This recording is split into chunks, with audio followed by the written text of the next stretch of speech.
പരാതി ഓട്ടോമാറ്റിക്കായിട്ട് നമ്മുടെ ചീഫ് ഇലക്ഷൻ ഏജൻറ്റ് പരാതികൾ അപ്പോഴപ്പോൾ കൊടുക്കുന്നുണ്ട്. എല്ലാ പരാതിയും നമ്മൾ കൊടുക്കുന്നുണ്ട്. റീപോളിംഗ് ഒന്നും ആവശ്യപ്പെടേണ്ട. ഇത് റിസൾട്ട് ഞാൻ പറഞ്ഞത് ഇപ്പോൾ ഇന്നലെ രാത്രിയിൽ 12-1 മണിയായി. ഞാനിപ്പോൾ രാവിലെ എൻ്റെ ഇലക്ഷൻ കമ്മിറ്റി ഓഫീസിൽ പോവുകയാണ്. അവിടെ പോയി ഈ 7 അസംബ്ലി മണ്ഡലങ്ങൾ, 2 അസംബ്ലി മണ്ഡല സ്ഥിതി എനിക്കറിയാം, കല്യാശ്ശേരിയും പയ്യന്നൂരും. ബാക്കി അസംബ്ലി മണ്ഡലത്തിൽ UDF നേതാക്കന്മാരുമായി ചർച്ച ചെയ്ത് അവിടുന്ന് കിട്ടുന്ന ഫീഡ്ബാക്കിൻ്റെ അടിസ്ഥാനത്തിലാണല്ലോ നമ്മളിനി പരാതി കൊടുക്കാൻ പോകുന്നത്. അപ്പോൾ എവിടേക്കാണ് ഞാൻ സ്ഥാനാർത്ഥി നേരിട്ട് പരാതി കൊടുക്കുന്നുണ്ട്. ആ പരാതി കൊടുക്കണമെങ്കിൽ അത് ഒതൻറ്റിക്കേറ്റ് ചെയ്യാൻ എനിക്ക് സാധിക്കണം. ഒതൻറ്റിക്കേറ്റ് ചെയ്യാതെ ഞാൻ പരാതി കൊടുത്തിട്ട് കാര്യമില്ല.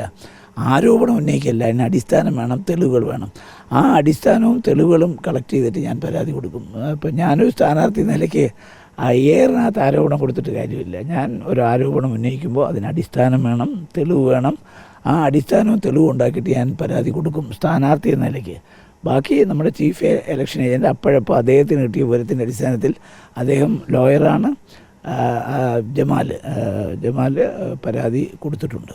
ജയരാജനെക്കുറിച്ച് അങ്ങനെ ഒരു ആക്ഷേപം ഉന്നയിച്ച് ശരിയല്ല. കാരണം അദ്ദേഹം ജാവ്ദേക്കറെ കണ്ടത് കാലാവസ്ഥാ വ്യതിയാനത്തെക്കുറിച്ചും അന്തരീക്ഷ മലിനീകരണത്തെക്കുറിച്ചും ചർച്ച ചെയ്യാനാണ്. അതുകൊണ്ട് എന്തിനാണ് അദ്ദേഹത്തെ എത്രയും ഒരു നല്ല കാര്യത്തിനല്ലേ ഇത് പോയത്?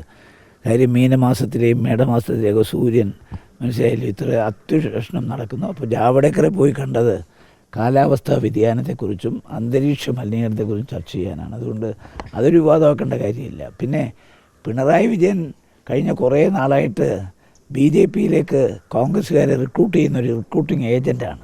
ദേശാഭിമാനി എടുത്ത് വായിച്ചു നോക്ക്, മുഖ്യമന്ത്രി പ്രസംഗം കേട്ടു. ഏതെങ്കിലും ഒരു കോൺഗ്രസ്സുകാരൻ ഫാസിസ്റ്റ് സംഘടനയായ BJPക്ക് പോകുമ്പോൾ അവരോട് പോകരുത്, നിങ്ങളവിടെ പോകരുത്, അത് അപകടമാണ്, നിങ്ങളൊരിക്കലും BJPയിൽ പോകരുതെന്ന് പറയേണ്ട മുഖ്യമന്ത്രി എത്ര സന്തോഷമാണെന്നറിയോ ഒരു കോൺഗ്രസ്സുകാരൻ പോകുമ്പോൾ? അദ്ദേഹമാണത് പർവ്വതീകരിച്ച് പത്രക്കാർക്ക് കൊടുക്കുന്നത്. അദ്ദേഹമാണ് റിക്രൂട്ടിങ്. ഒരു കോൺഗ്രസ്സുകാരൻ BJP ചെല്ലുന്നതിൽ ഏറ്റവും കൂടുതൽ സന്തോഷിക്കുന്ന നഡ്ഡയല്ല, സുരേന്ദ്രനല്ല, പിണറായി വിജയനാണ്. അതാണ് രസം. എന്തൊരു സന്തോഷം! ആനന്ദ സാഗരത്തിൽ ആറാടുകയാണ് മുഖ്യമന്ത്രി ഒരു കോൺഗ്രസ്സുകാരൻ പോകുമ്പോൾ.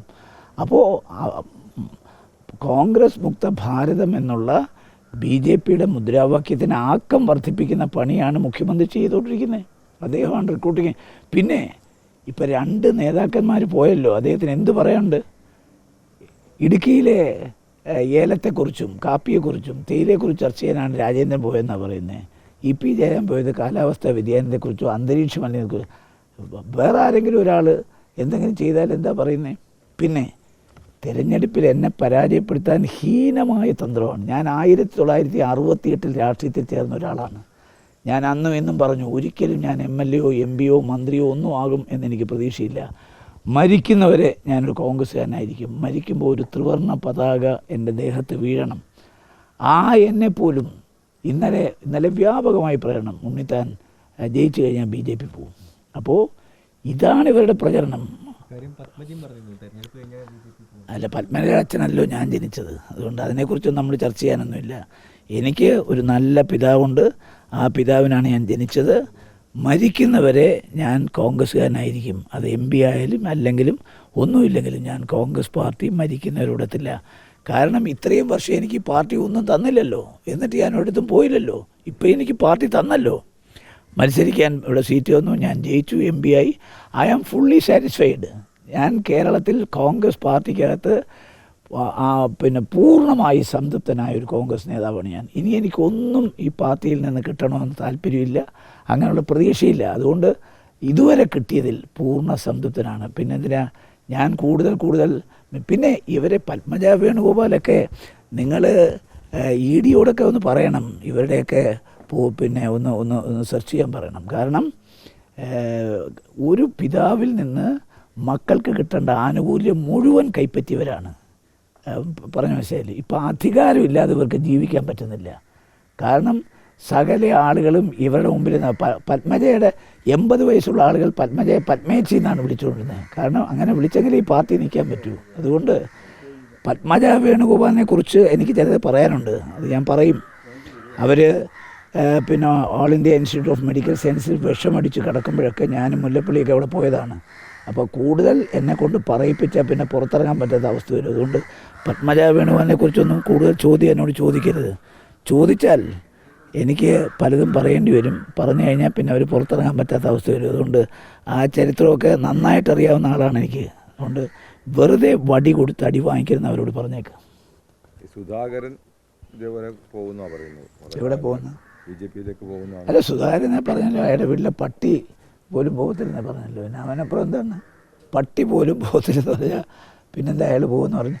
ഇതിപ്പോൾ ഞാൻ ചോദിച്ചത് എന്തിനാണ് BJP പോകുന്നത്? കോൺഗ്രസ് പാർട്ടിയിൽ അസ്വസ്ഥരും അസംതൃപ്തരും ആയവരാണ് കോൺഗ്രസ് പാർട്ടി പോകുന്നത്. കോൺഗ്രസ് പാർട്ടിയിൽ നിന്ന് ഇനി ഒന്നും കിട്ടാനില്ല എന്ന് ചിന്തിക്കുന്നവർ പോകുന്നത്. We are fully satisfied. നമുക്ക് യാതൊരു അസ്വസ്ഥതയോ അസംതൃപ്തിയില്ല.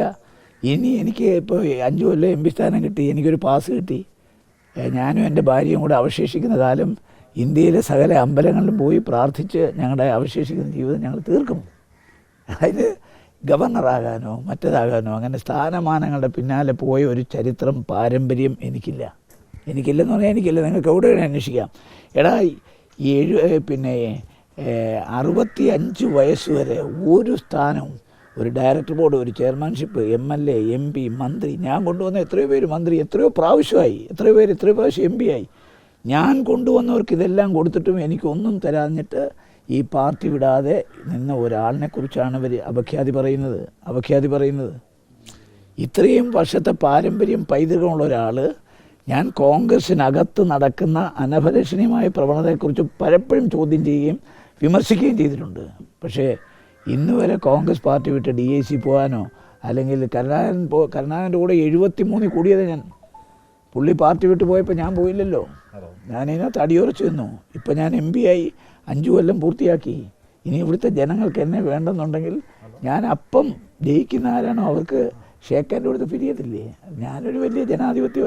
അതുകൊണ്ട് എനിക്കിപ്പം ഇനിയൊരു വിശ്രമമാണ് ആവശ്യം, മനസ്സിലായി. അല്ലാതെ ഗവർണറാകാനോ കേന്ദ്രമന്ത്രിയാകാനോ പോലും കോൺഗ്രസ് പാർട്ടി എന്തെങ്കിലും തരുമെങ്കിൽ സ്വീകരിക്കുമെന്നല്ലാതെ എന്തെങ്കിലും തരാൻ വേണ്ടി സമ്മർദ്ദം ചെലുത്താനോ അതിനൊന്നും ഞാൻ പോവില്ല. ഞാൻ മരിക്കുന്നവരെ കോൺഗ്രസ് ആയിരിക്കും. എന്നെക്കുറിച്ച് പോലും ഞാൻ BJP എന്നൊക്കെ പറഞ്ഞാലല്ല. അതിപ്പോൾ പിണറായി വിജയൻ്റെ ഭാഗത്ത് പറയുന്നവനൊക്കെ പിതൃശൂന്യന്മാരാണ്. അത് പിണറായി വിജയനാണ്. ആ വാക്ക് ഞാൻ കടമെടുക്കുന്നു. എന്നെക്കുറിച്ച് അങ്ങനെ ആക്ഷേപം ആരുന്നയിച്ചു അവരെല്ലാം പിതൃശൂന്യന്മാരാണ്. പിതൃശൂന്യന്മാർക്ക് മാത്രമേ അങ്ങനെ പറയാൻ പറ്റൂ.